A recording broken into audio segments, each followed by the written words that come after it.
Hope you guys are doing well. Welcome back to MS Excel video series. So in this class we are going to discuss about some formulas.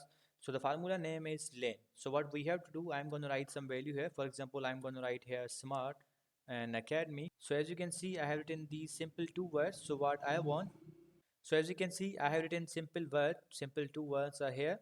So what I'm gonna do, I'm gonna write here is equal. As you know that before starting a formula, we have to write the is equal, and after that I'm gonna write here. Sorry, I'm gonna write here lane. So as you can see, I have written the lane, and now you have to start the bracket. After starting the bracket, you have to select this one. After selecting this one, you have to close the bracket. I have written this lane function, and I have written two sentences here. I have selected this. So what the len function will do, actually the len means length, and the len function will show us the length of this selected area, the selected text.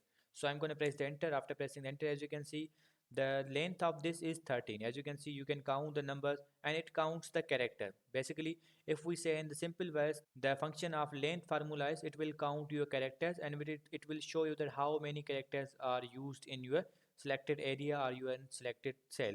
So in this way we can say the len is going to be very useful for you guys, and the len means length. So I hope you guys understand this video that how you can use the len function. So see you guys in the next video.